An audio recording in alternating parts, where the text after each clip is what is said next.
Thank you first to Garfield County and to Colorado Mesa University for sponsoring this. Thanks to Kirby for the invitation to be here. Thanks finally to all of the sponsors. I know how much effort and frankly funding it takes to put something like this on, so thanks to all the sponsors for your support. As I look around, I see so many familiar faces from all around the state, and you know, it's great to see this grow from being a kind of local or regional event to truly a statewide gathering. And so again, congratulations to Kirby and everybody else involved in pulling this off.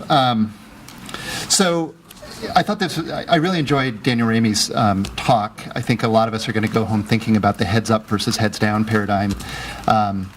You know, I come at these issues from a few different perspectives across my career. I was an attorney practicing oil and gas litigation and advocacy.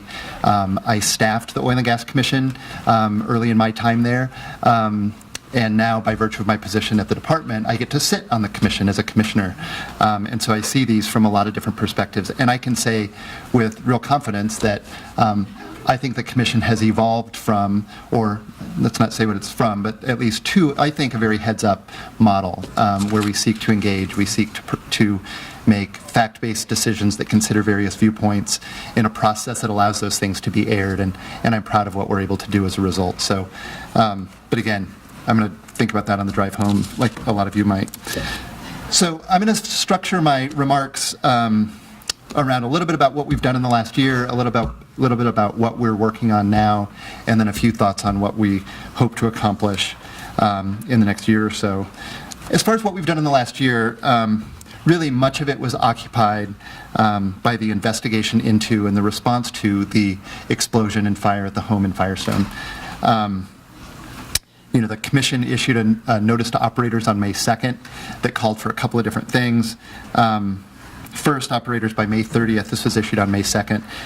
In 30 days, operators were required to inspect any flow lines within 1,000 feet of an occupied building, and also to inspect any abandoned or out-of-service flow lines and mark them, cap them, and remove all operating valves. This was just a short-term measure that required a Herculean effort, to be honest, from the industry to go out and do what we required them to do.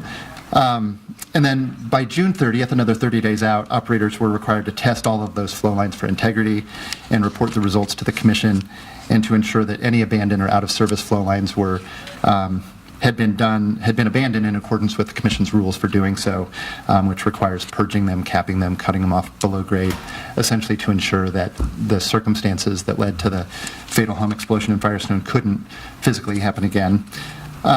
So since this time last year, operators have tested almost 120,000 flow lines within 1,000 feet of the building with a less than 0.4% failure rate.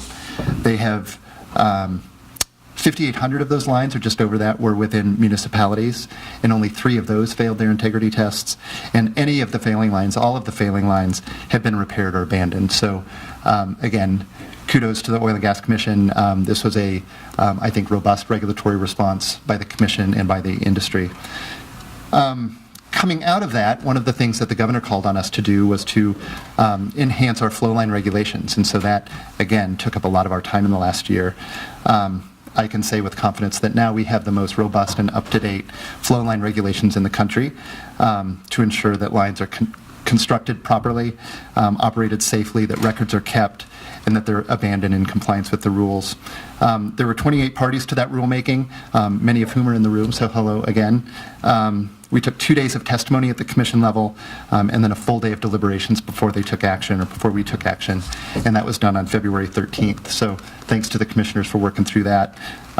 Major topics addressed in those rules, and I guess maybe wave your arms if this has been covered already here at the symposium in sufficient detail, but I'll go through quickly what those rules do.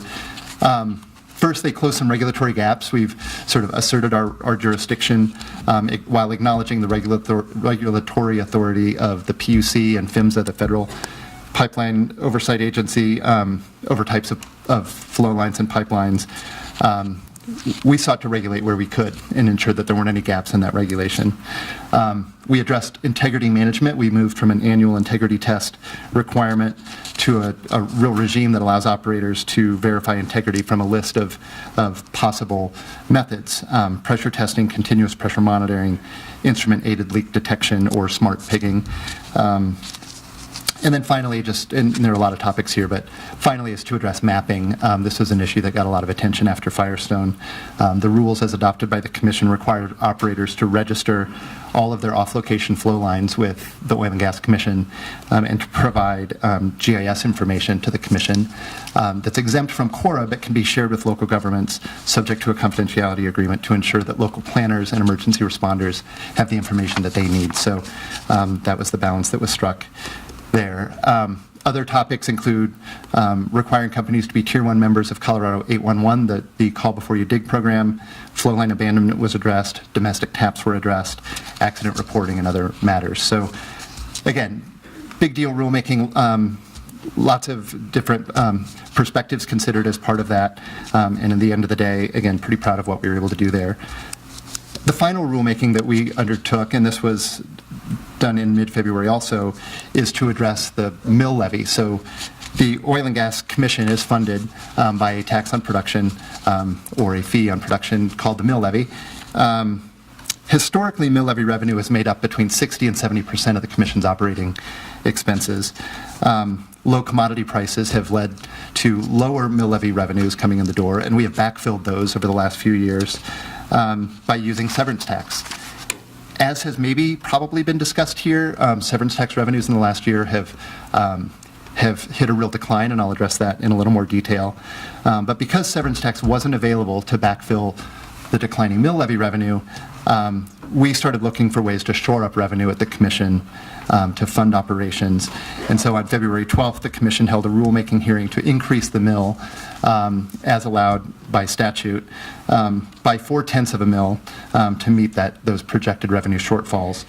That'll generate just under $5 million annually, we believe. It had been 7 mills since 2007.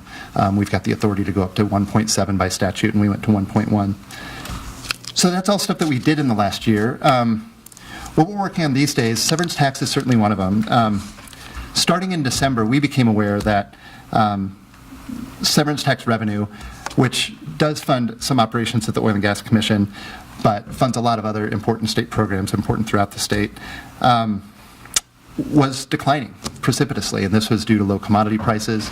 It was due to higher property tax by some local districts, especially in Weld County, and by refunds that operators claimed against their past tax returns as a result of a Supreme Court decision allowing those refunds for return on investment. This is the BP decision that you guys might be aware of. So you guys know where severance tax comes from. It comes from the severing of minerals from the state, and DNR gets 50 cents of every dollar that comes in the door. The Department of Local Affairs gets the other 50 cents. We use ours. Part is set aside for water projects through the perpetual base account, and the other half goes to what's called the operational account. So this is 25 cents, again, of every dollar that comes in the door. That money funds important state services like oil and gas inspectors, mine inspectors, avalanche safety forecasters, other programs. In Tier 1 and Tier 2 programs are grant programs, things like forest health grants, aquatic nuisance species. It doesn't fund staff, it funds programs that out on the ground. And so we were looking at a circumstance where we might not be able to make payroll for those Tier 1 expenses by the end of this fiscal year. And so, again, that's a description of the problem. Fast forward to today, the General Assembly just passed House Bill 1338. This was the Severance Tax Stabilization Bill that does a few things, but essentially ensures the solvency of the tier 1 programs that DNR administers out of that operational account. It does so by sending general fund our way. We only have one of our 6 divisions gets general fund now. Several will as a result of this bill for 2 years. So severance tax general fund comes our way to pay for those programs, and all severance tax revenue that comes in the door goes to the general fund to seek to balance it. And so essentially this is having the general fund bear the burden of that volatility rather than having state services bear that. So that's that. I mean, again, it's kind of inside ball, but on the other hand, I do think that these are important programs that you all are likely interested in seeing continue. The final issue that I'll highlight that we've been trying to work through is that of orphan wells. These are wells for which there's no viable operator, and so those wells become the ward of the state. Some of them are plugged, maybe they're plugged properly, maybe they're not. But the challenge is finding money to properly plug and abandon those for the safety of communities, for the safety of air and water quality. And the real challenge there is that the average cost to do that work is 6 times that of the financial assurance that we have on those wells. If you add in the cost to remediate the sites and remediate any impacts on the ground or reclaim the sites, the cost of doing so is 14 times the financial assurance that the Commission holds through a bond. We're currently tracking 258 known orphan wells.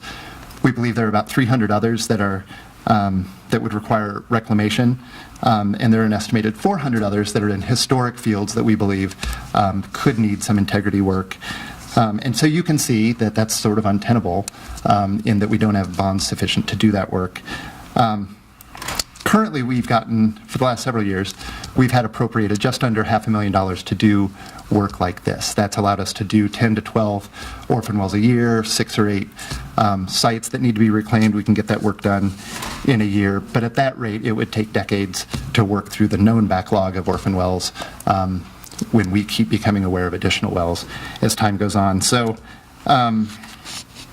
again, this is an issue we've been talking at the Commission level. We've been talking with operators and stakeholders about for over a year.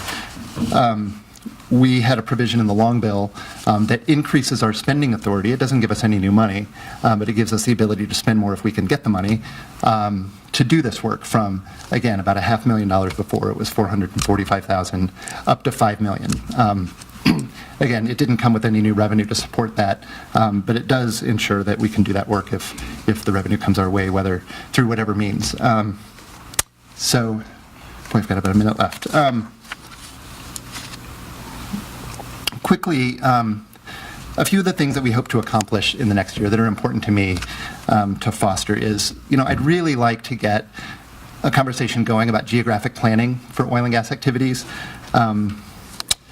If we can look at oil and gas development on a broader geographic scope rather than a pad-by-pad basis, I think it's in the interests of both operators, communities, and frankly, as regulators, it's better for us. It gives us the opportunity to really look at things as a package and provide some certainty to companies and local jurisdictions as to what is planned and how it might unfold. There were some rule changes adopted in 2008 that called for either wildlife mitigation plans, many of which have been done in the Western Slope, comprehensive drilling plans, or geographic area plans. Those are all voluntary measures. They're not required. We included some inducements in the rules to foster those, but they might not be. Well, you can. It's my timer. So we've seen wildlife mitigation plans be appealing. The others not so much.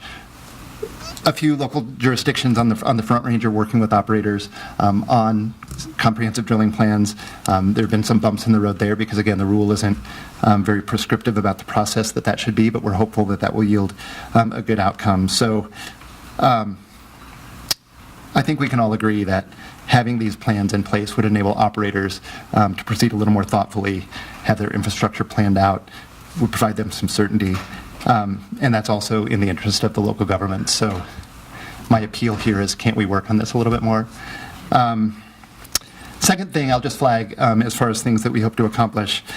The oil and gas commissioners are engaged in conversations about a couple of kind of big ticket items and are interested in learning more about some of these issues. They include pooling, they include competing development plans from operators, venting, flaring, and takeaway capacity, just looking at that and how it factors into what we see on the ground.